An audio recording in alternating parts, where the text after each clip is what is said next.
Business can be a lonely game, but it doesn't have to be. Welcome to Boutique Chat, where we explore community over competition and how to scale your company with the balance and the happiness that we all seek. We'll hear from product-based businesses of all types, retailers, e-commerce, and wholesale brands, along with industry experts shaping the future of our industry. I'm your host, Ashley Alderson from the Boutique Hub, and I can't wait to chat.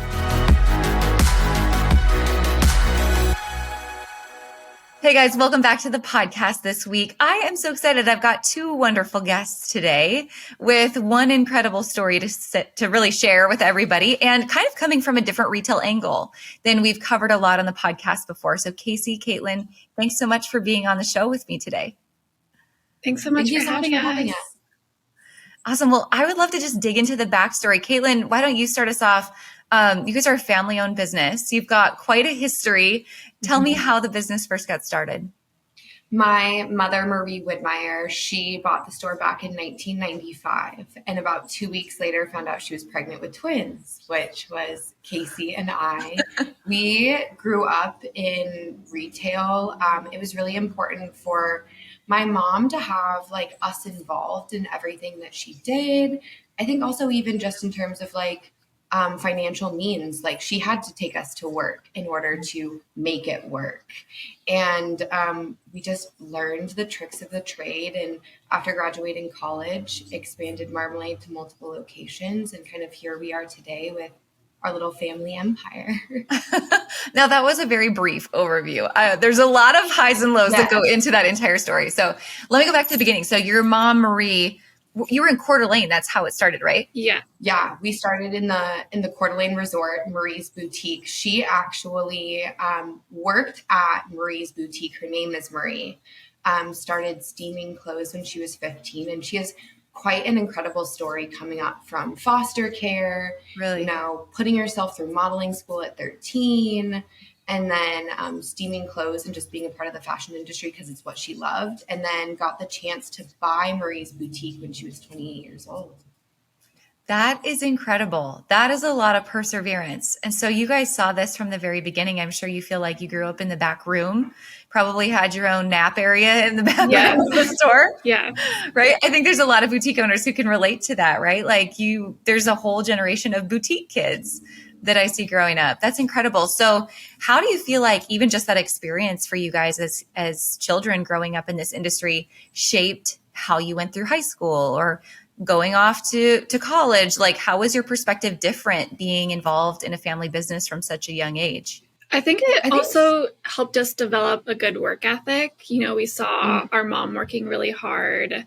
And so I think we were also in sports. So it helped us develop our work ethic a lot. And it also we were really passionate about what we did. Our mom was really passionate about fashion. She loved what she did.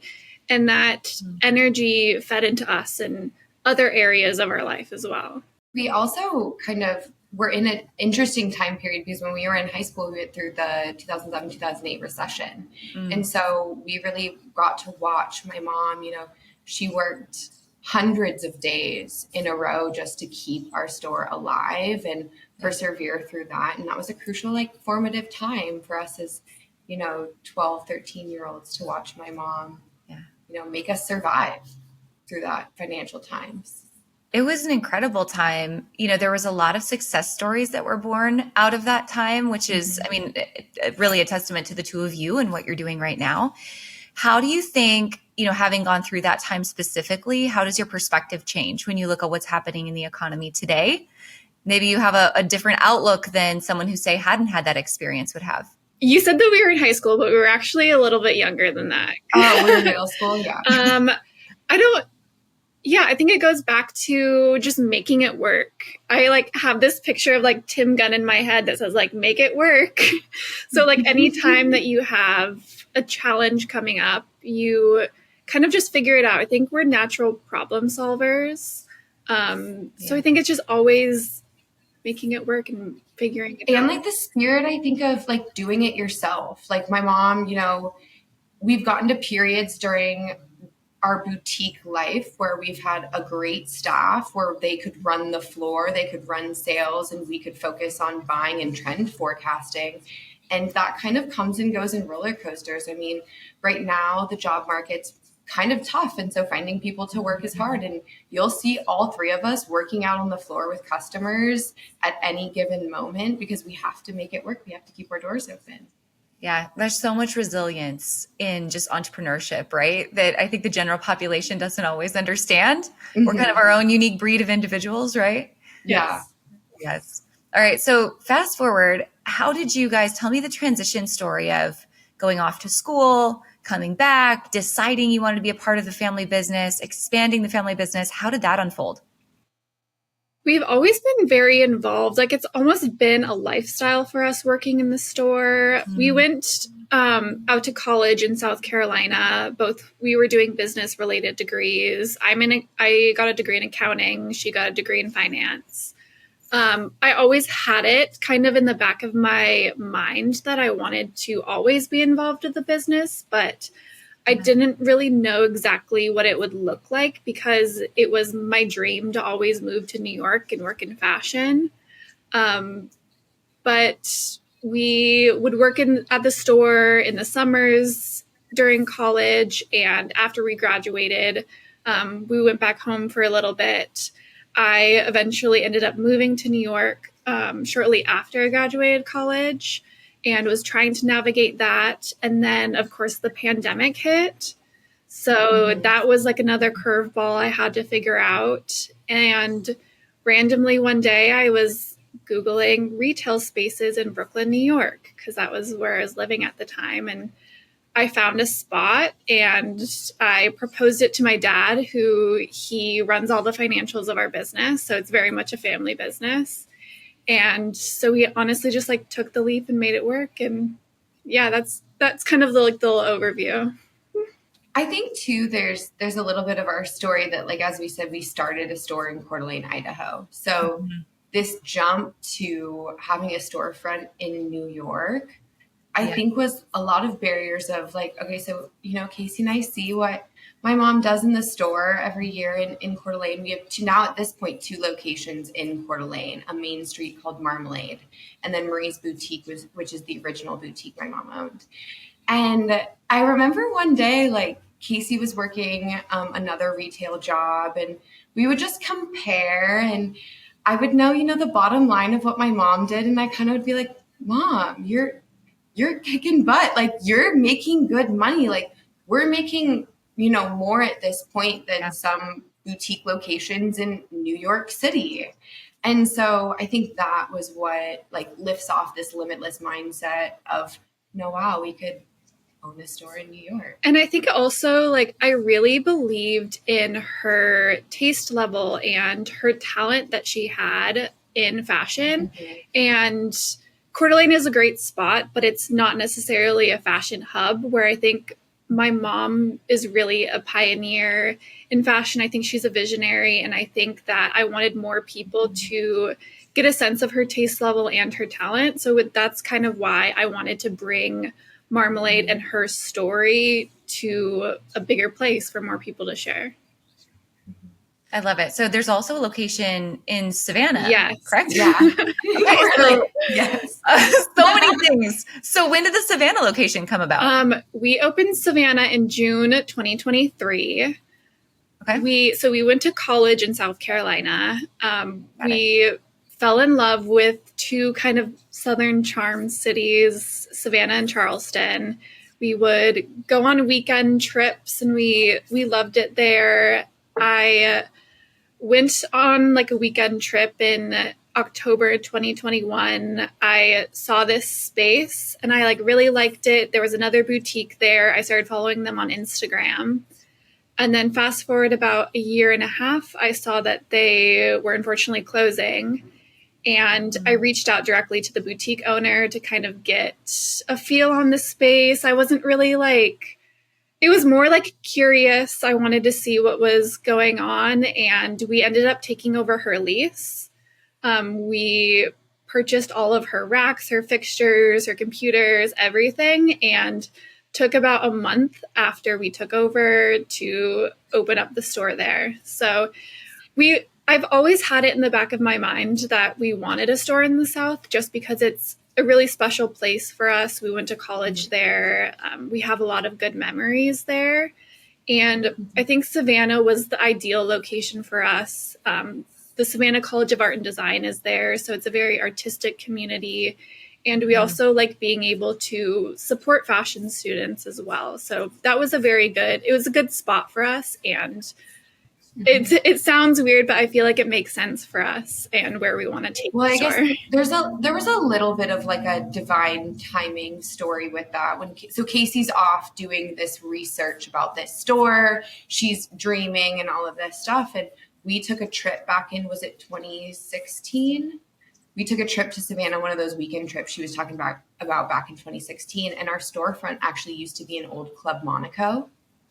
And my mom took a photo of that location back in 2016 and goes, if I ever wanted to own a store, I feel like it would be here. Oh my God. And then fast forward to 2023, it's the spot that Kasey's looking at. And my mom had to go back and look. She was like, I'm pretty sure I took a picture of the store because I was inspired by it.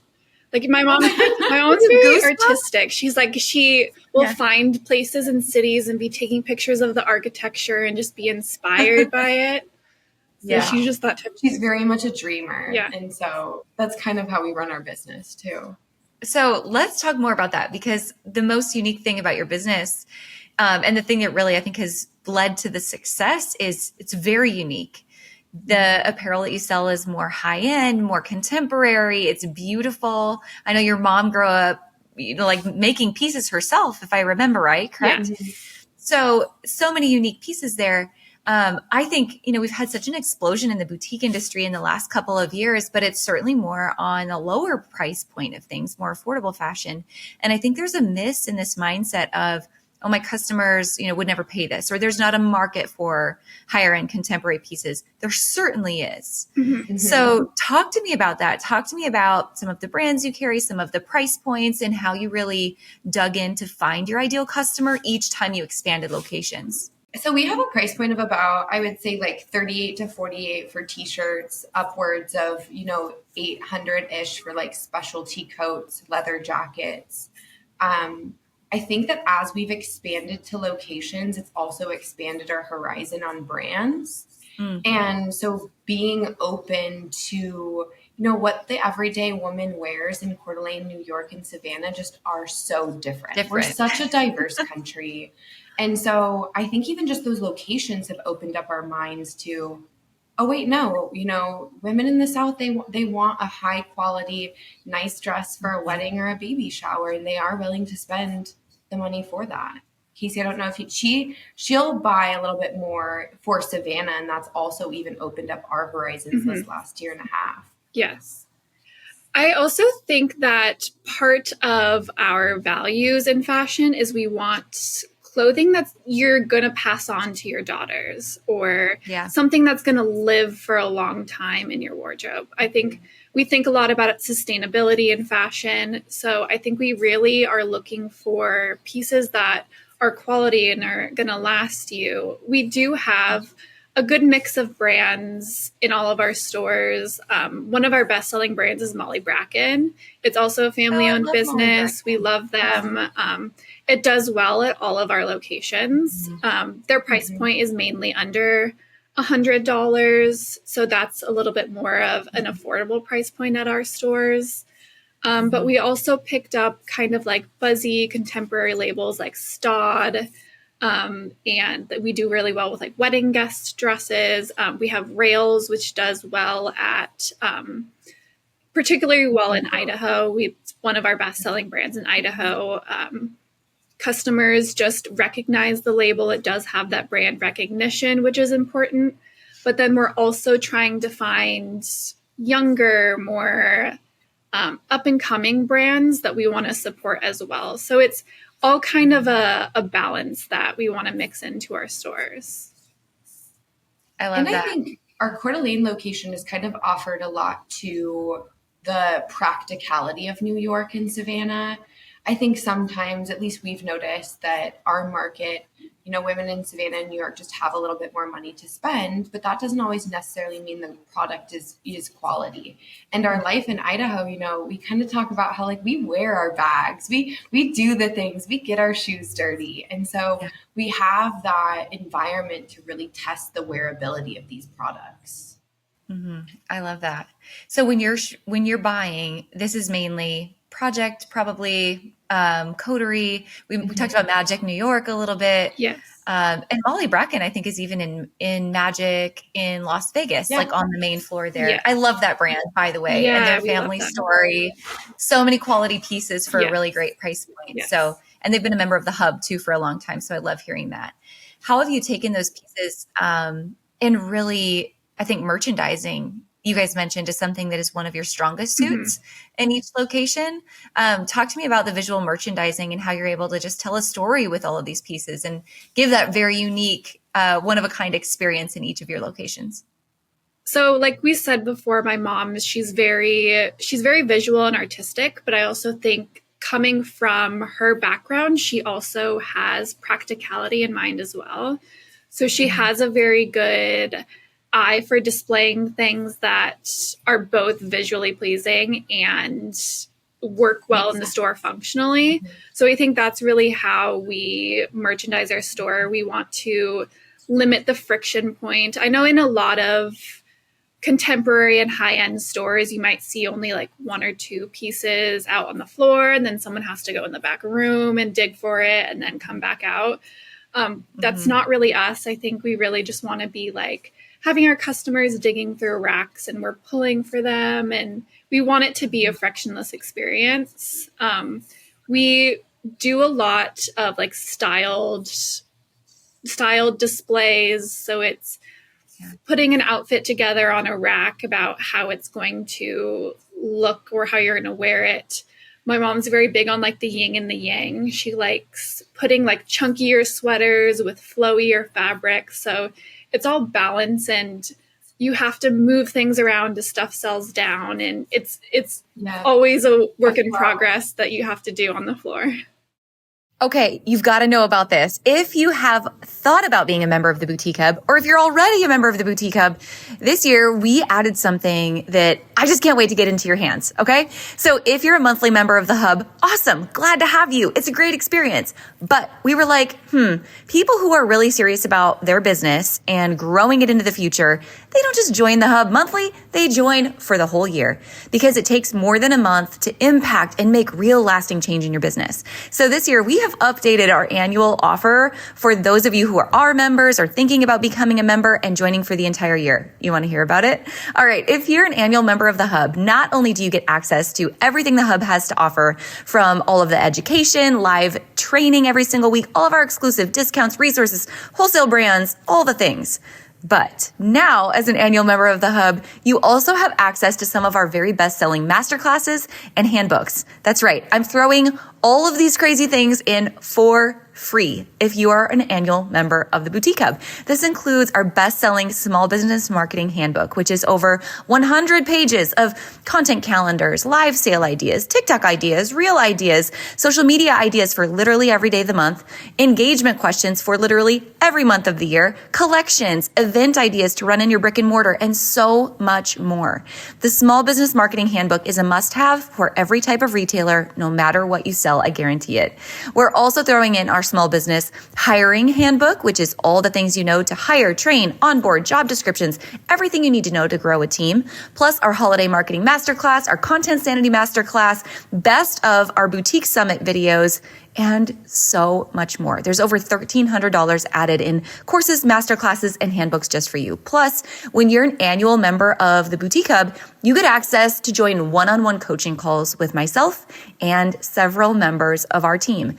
We don't give out an opportunity to do one-on-one coaching anywhere other than for our VIP students in Retail Bootcamp or those who are members of Boutique Hub Black. So this is a real opportunity for those of you who are a member of the Hub and you're like, hey, I just need to pick Ashley's brain for an hour. I need to pick Sarah's brain for an hour. What does that look like? You can book an annual coaching call if you are an annual member of the Hub. Did I say annual coaching call? I meant anytime. You can book a coaching call, only if you're an annual member of the Hub. So that's it. I'm excited. I'm rambling. I just want you to know, if you're going to join the Hub, this is the best opportunity to get the most out of your membership.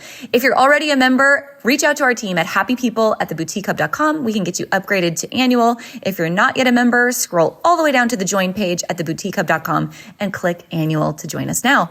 I can't wait to see you inside and get you all of these extras. We're going to do a lot together to grow, scale, optimize, and secure your business together in the next year. Let's get started. And how have you, like when you think about these locations, right? And it's kind of like the marketing philosophy of Coke. Like a Coke is a Coke is a Coke. So when someone comes in each of your locations, how have you standardized your training process, your customer service experience, the merchandising aesthetic? How have you standardized that so everyone has kind of a similar brand experience in each of the 3 locations, even though the products are probably slightly different given the location? We have a pretty tight-knit relationship with all of our store managers. We try and get together and kind of get on the same page and talk things out. You're saying like the psychology of maybe a customer shopping. And then we, utilize a lot of technology. We'll have some spreadsheets about what happened at the store. And so we have a good understanding of what is going on at any given day at all of the locations. And then I think we really try not to standardize too much because we want each location to have its own unique experience. I think that it's part of even just being a woman that adapts to our environment. You know, kind of when you go on vacation and you buy clothes for the like vacation version of yourself. Yeah. I think even when we went to college in the South, I had this like Southern wardrobe that still instilled some of my personal style, but was for like the activities that you do in that location. Yeah. So like kind of leaving room for like the magic and rawness that like is each geographical location. I also think in our stores, we have a common thread between all of them. So Marmalade originally started in a smaller location in Coeur d'Alene. And when we moved it to a larger location right on the main street, one of the big things was my mom really wanted a candy bar.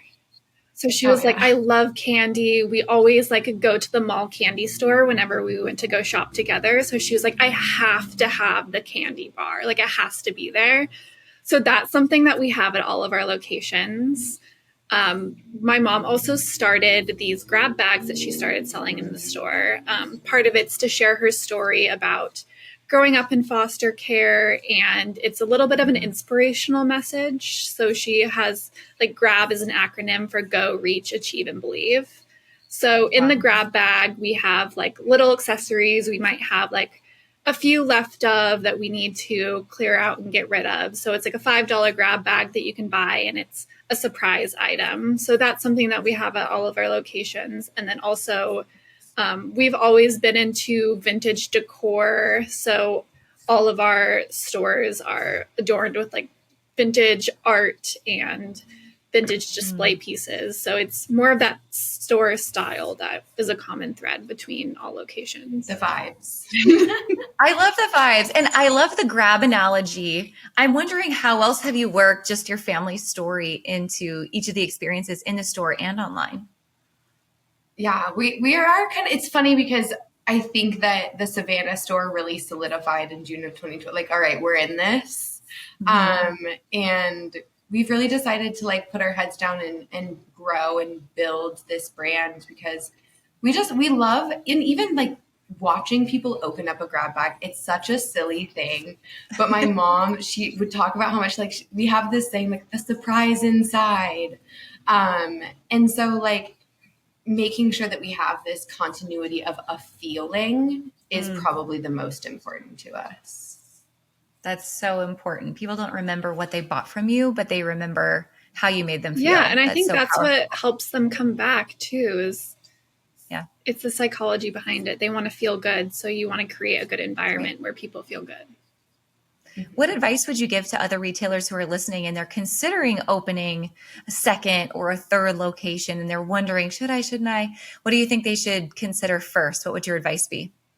I think it depends where, because if it's, I've seen in the boutique hub before that some people have talked about oh, like I might open a boutique like a little bit further away from where I live, or there could be another second location in your town. I would kind of We didn't go that route, obviously. Yes.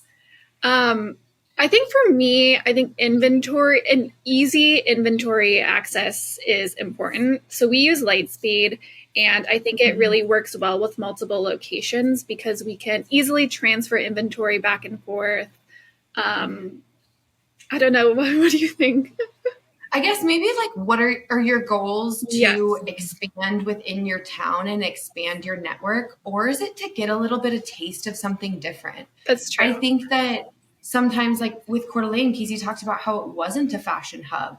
My mom was such a visionary, and we would buy things maybe 2 to 3 years too early and then watch boutiques in our town buy the same thing 3 years later and sell out of it.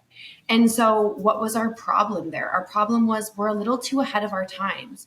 Well, how can we maybe establish ourselves as a leader in our town? And I think New York was that how we communicated that. Yes. Watching my mom thrive and succeed in what was known as a fashion hub has really kind of downstream to our business here in Coeur d'Alene. Yeah. And I think for us, that was more of an education expansion and not necessarily a business expansion. Like it helped us see new sites and new horizons. And yeah.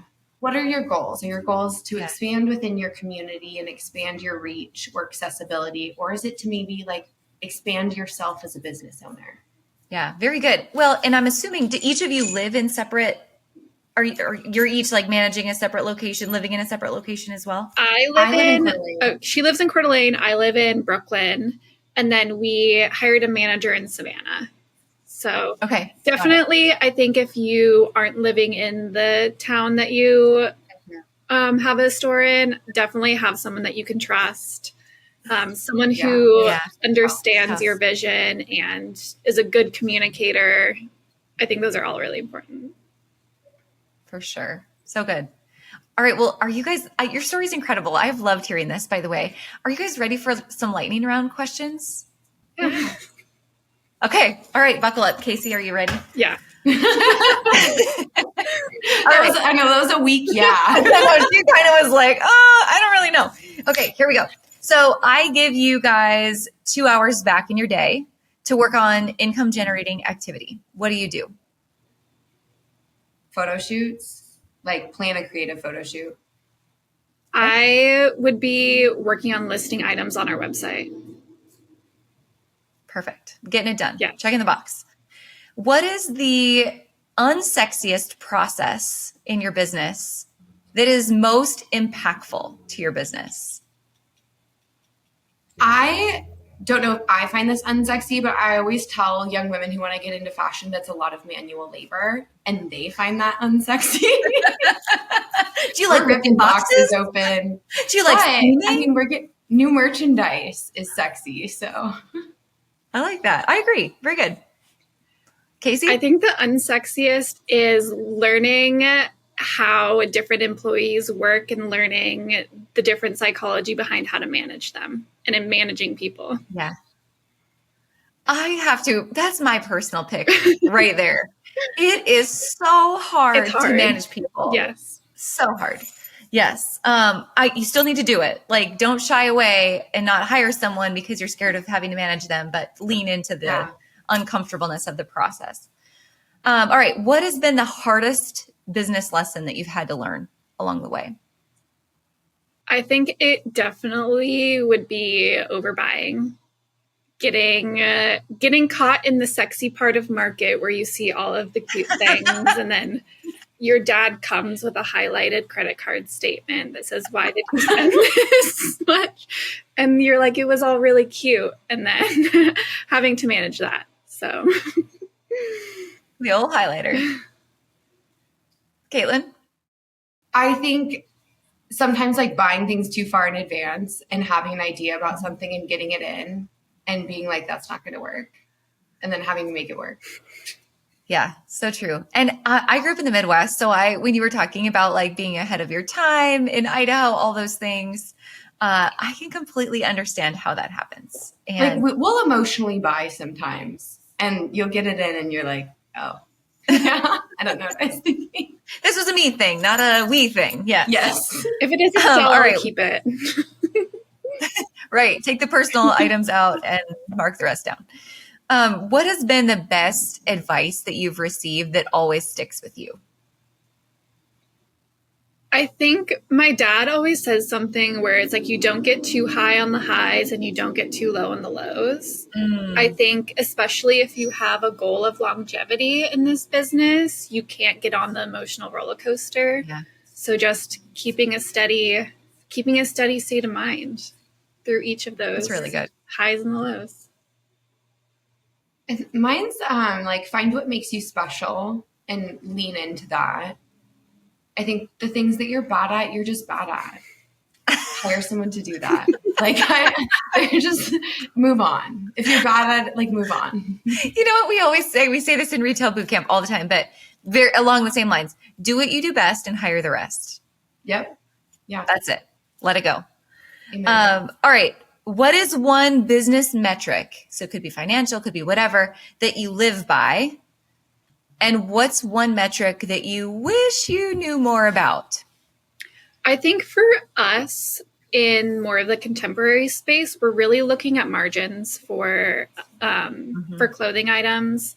I think with a lot of the lower end brands, you're going to get higher margins on items that you're marking up 3 or more times.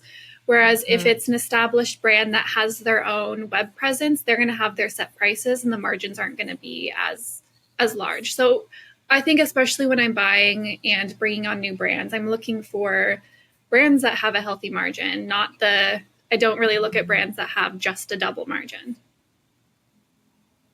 Mm-hmm. Yeah. I guess we're expanding to new locations, like month to year, like growth. I live by like the growth percentages. And then I just think because things have been seasonal, I also think that's probably something that you shouldn't also die by because you have to take into consideration like what's going on in the state of the world or, you know, 2021 is just like not a year you can really compare it to. No, and so, yeah, so just those growth percentages.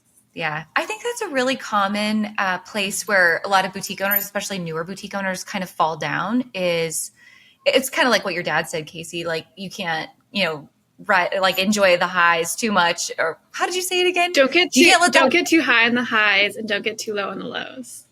Right, exactly. And to your point, Kaitlyn, like just the tracking month over month, growth percentages, understanding, note taking, what was the weather, what was the economy, what was happening in the news cycle, all of those things impact us. And sometimes I think people get so lost just tracking a sales number and saying, oh, I'm down compared to last month. Well, what have you done differently? Yeah. What did you do this month versus this month last year? Like there's so many different ways to analyze and make sure that the numbers are actually telling you a story. And I think, so one thing that we implemented at our Savannah location is that our manager will send us a weekly report of everything that went on that week. So she'll have all of the girls taking notes about each day. They'll make a note about the weather, how many people came in, like any personal interactions. So I think that's been really helpful for us when we aren't there to have a firsthand experience of it. So we can go back and to the Google Doc and it will say, oh, like this is what happened this week. This is why sales were this way. Yeah. And what a great tool to have to go back to when you're buying for the next season. Or for the same time next year. Yeah. You've got something to go off of. Well, this is so great, you guys. This is so powerful. And I just love the contemporary aspect of all of this. What other advice would you give to someone who's considering bringing in more contemporary lines and really considering a higher price point? I'm sure you see the same misconceptions out there that I do, or maybe the same fears, not necessarily even misconceptions. But what advice would you give to others that are considering making that switch? What was one of our first brands, Kasey, that we ever, because we did that was a jump that we made. And I'm trying to think of what brand it was. I think Rails was a big brand for us. That was kind of a bigger jump.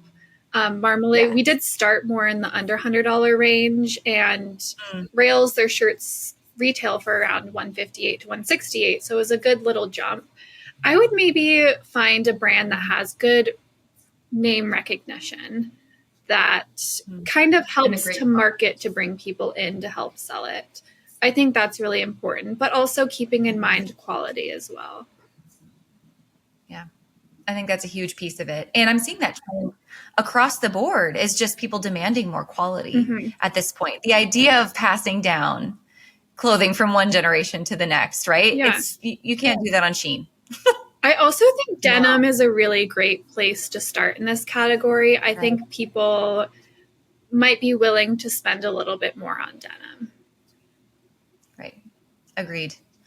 Well, this is so great, you guys. I have one last question for you, and this should be an easy question considering all of the family legacy that you guys have. But I always love to ask people, fast forward 30 years from now, right? Like this has been a family business for the two of you growing up. Your mother's obviously involved.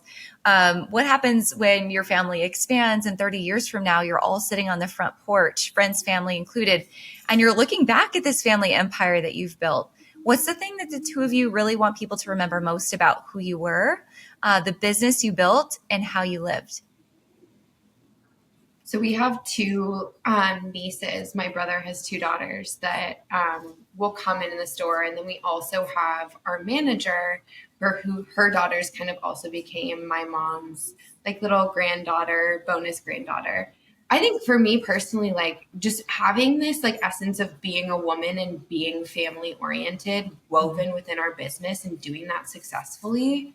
I think, the outside world sometimes doesn't love to see mothers and women win. And so just knowing that we can stay true to like our femininity and always have space where kids can play and be a part of the business. Would be very meaningful to me. I think really just staying true to ourselves too. And also I think having the confidence to share our story. I think in the last few years, it's been a little bit uncomfortable to share more about ourselves. But I think we're getting to the point where we're more open to sharing a little bit more about us, our story, putting a little bit more of our personal faces out on our Instagram and forcing my mom to as well. Well, I can't tell you enough how important that is, especially today where, again, people want to do business with people, not companies. Yeah. And so it's story that becomes the glue that really holds the brand together and makes the brand memorable besides the brand itself. So that's incredible. You guys have really an incredible business happening. Please pass that on to your mom as well. But thank you for joining me on the podcast today, for being a part of our community at the Hub. And I can't wait to see where you guys go next. Thank you so much, Ashley. This is great. Yeah. Thanks for listening, guys. I hope you took away all kinds of nuggets and new ideas from this week's episode. Don't forget to subscribe and leave a rating and review. We love to hear your feedback and give you a chance to be featured on the show each and every week. For more information on our spirit of community over competition and to access guest downloads and bonuses and all the resources we talked about on the show, head on over to theboutiquehub.com and join the community. We'll see you next week.